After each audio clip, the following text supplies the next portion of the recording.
गिनती करूँ वो अच्छे लिखते हैं, तो उससे आप बच्चों की उर्दू की राइटिंग दुरुस्त करा सकते हैं। ये एक लफ्ज़ से तकरीबन देखा जाए तो 101 लफ्ज़ बनते हैं। उनसे बच्चों से प्रैक्टिस कराएं, मज़ीद अल्फाज वो बनाने की खुद कोशिश करें। तो यहाँ पे मैं आज आपको बताऊँगा कि काउंटिंग से हम कैसे लफ्ज़ बनाते हैं। इससे पहले आप लोगों से गुजारिश है कि मेरा चैनल सब्सक्राइब कर लें, बेल आइकन को क्लिक कर दें और साथ ही लाइक कर दें। तो यहाँ पे पहले हम बना लेते हैं वन से।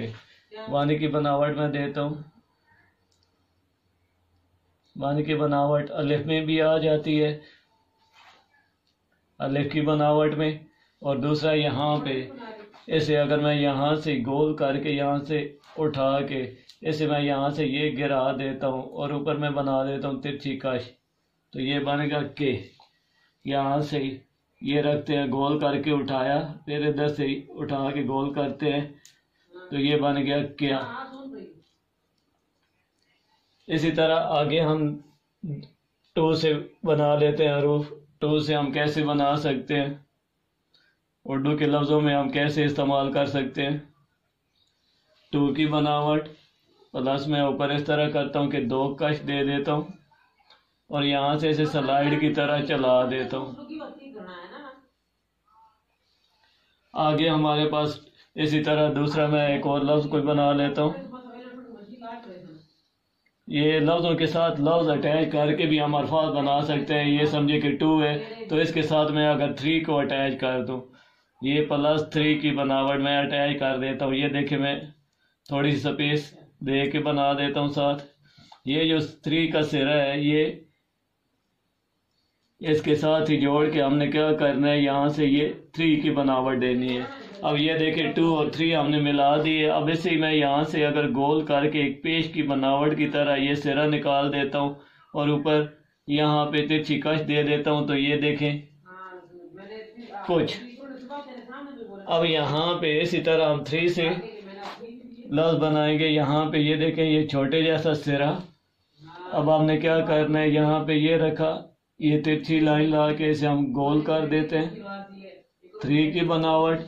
अब यहाँ पे इसका छोटा सा सिरा मैं नीचे निकाल देता हूँ और इसे गोल करके यहाँ से पेश की तरह यहाँ से ये सिरा निकाला और इसे मैंने स्लाइड की तरह चला दिया।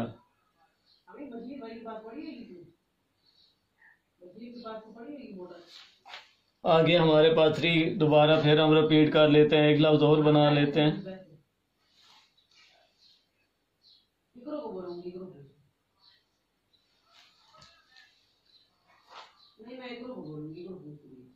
इधर से यहाँ से ये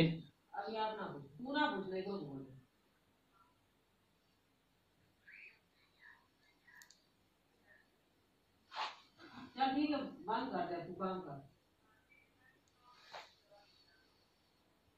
ठीक है, मैं भी रोमांच के नमाज पढ़ना। अब आगे नेक्स्ट में फोर से काम इस्तेमाल नहीं कर सकते क्योंकि इसका रुख दूसरी तरफ है और उर्दू का सीधे हाथ से बनता हुआ ला आता है, तो यहाँ पे हम इसे छोड़ देंगे। फाइव की बनावट हम दे देंगे। फाइव से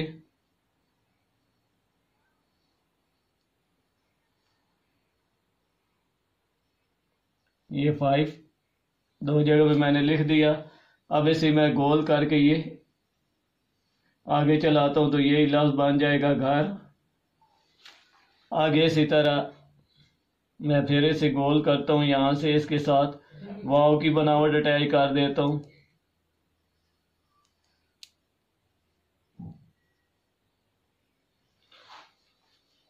आगे नेक्स्ट हमारे पास आ गई है सिक्स की बनावट। तो सिक्स की बनावट के लिए हम क्या करते हैं, यहाँ पे मैं दो जगह पे सिक्स की छोटी छोटी बनावटें दे देता हूँ।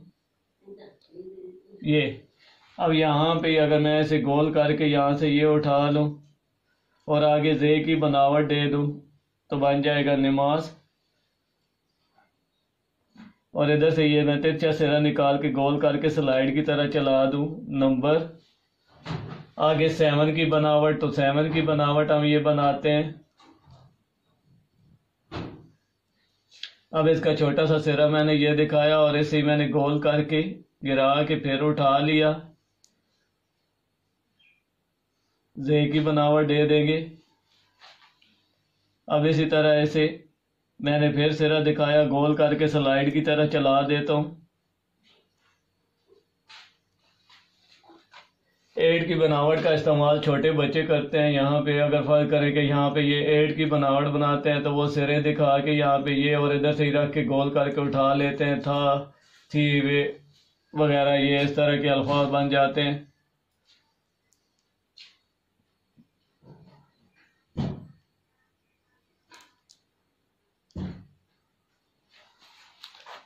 अब आगे 9 का इस्तेमाल हम एक कॉमन शक्ल में कर सकते हैं। यहाँ पे ये रखा 9, इधर से ही रखा, यहाँ से ये 9।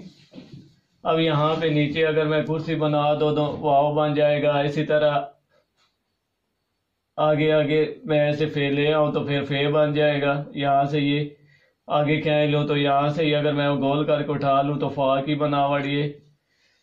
तो यहाँ पे इस तरह, और इसी के ऊपर अगर मैं एक और अलिफ की बनावट अटैच कर दूं तो यही तो बन जाएगा। इसी के साथ अगर हम यहाँ पे ये नुक्ते काट दें और इसके साथ एक तिरछा सिरा और अटैच कर दें तो यहाँ पे ये देखें जो जैसी बनावट।